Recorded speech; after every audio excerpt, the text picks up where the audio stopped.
హైదరాబాద్లో కూర్చుంటాడు, ఢిల్లీలో కూర్చుంటాడు, ఒక ఛానల్ని హైర్ చేసుకున్నాడు.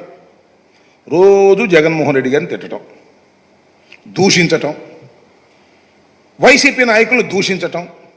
ఏ స్థాయిలో దూషించాలంటే వాడు వీడు వెధవ సన్నాసి ఈ రకంగా రోజు రెచ్చగొట్టే కార్యక్రమాలే,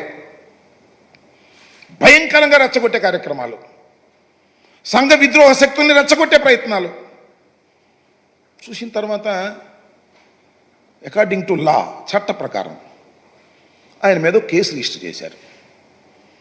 కేసు రిజిస్టర్ చేసిన తర్వాత whether it is false or right, ఆయన according to him false case అన్నాడు. ఎస్, ఫాల్సా కాదా ప్రజలందరికీ తెలుసు. ఆయన ఎంత బాగా రెచ్చగొట్టాడో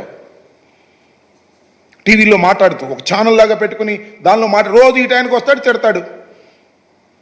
అప్పుడు దెన్ సీఎం గౌరవనీయులైనటువంటి జగన్మోహన్ రెడ్డి గారిని విచ్చలవిడిగా మాట్లాడు, పొట్టోడు అంటాడు, అది అంటాడు, ఇది అంటాడు, దొంగ అంటాడు, ఇది అంటాడు, ఇష్టం వచ్చినట్టు మాట్లాడాడు.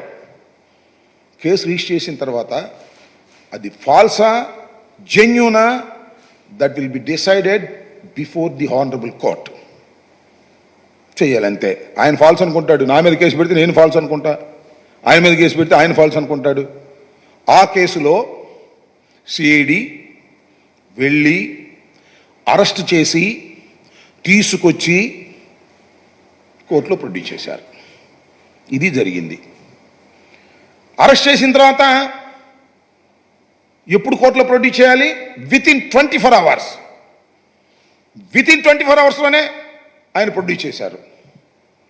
ప్రొడ్యూస్ చేసినప్పుడు జనరల్గా చాలామందికి తెలియకపోవచ్చు, ఈ క్రిమినల్ ప్రొసీజర్ కోడ్, ఐపీసీ తెలియకపోవచ్చు.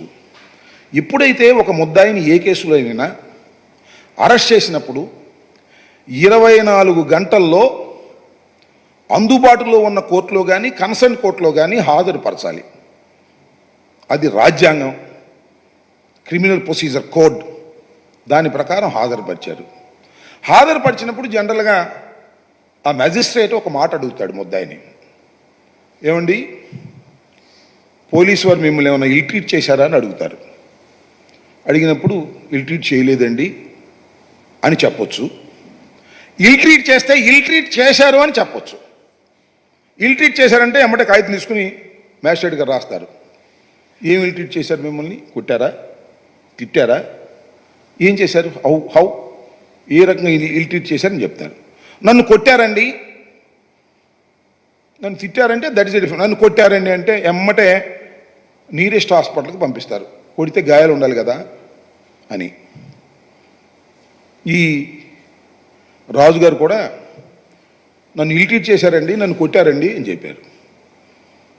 ఎవరు కొట్టారు చెప్పలా, గుర్తు తెలియని వ్యక్తులు ముసుగులు వేసుకుని కొట్టారని చెప్పాడు. అది ఆయన చెప్పింది. కక్షతో ఎమ్మటే జీజీహెచ్కి రిఫర్ చేశారు. జీజీహెచ్లో ఎగ్జామిన్ చేశారు. ఎగ్జామిన్ చేసేటప్పుడు కూడా ఏమిటి మీకు ఏం జరిగింది అనేది, ఇక్కడ కొట్టారండి నన్ను, ఈ రకంగా పలానోళ్ళు అని చెప్పాలి కదా, గుర్తు తెలియని వ్యక్తులు అని చెప్పేశాడు. అది నోట్ చేసుకున్నారు, కోర్టులో నోట్ చేసుకున్నారు, మ్యాజిస్ట్రేట్ గారు జీజీహెచ్లో నోట్ చేసుకున్నారు. They have given a certificate. అది చాలదు, ఇది అన్యాయం అని చెప్పేసి సుప్రీంకోర్టుకు వెళ్ళాడు. సుప్రీంకోర్టు వాళ్ళు హైదరాబాద్లో ఉన్న మిలిటరీ కోర్టుకు రిఫర్ చేశారు. అక్కడికి వెళ్ళాడు, అక్కడ కూడా సర్టిఫికేట్ తీసుకున్నాడు. తర్వాత ఆయనకి బెయిల్ వచ్చింది. ఇది జరిగినటువంటి అంశం. ఇది జరిగిన నెల అవుతుంది, 3 years అవుతుంది. 3 yearsలో అప్పుడు ఆ తర్వాత చాలా there are so many options. నువ్వు ప్రైవేట్ కంప్లైంట్ వేసుకోవచ్చు, ఓకే, నీకు అన్యాయం జరిగింది అనుకుంటే ప్రైవేట్ కంప్లైంట్ వేసుకునే ప్రొవిజన్ సిఆర్పిసిలో ఉంది. నువ్వు ప్రైవేట్ కంప్లైంట్ వేసుకోవచ్చు, విభిన్న ఫామ్స్లో నువ్వు ఫైట్ చేయొచ్చు. అవేం చేయలే.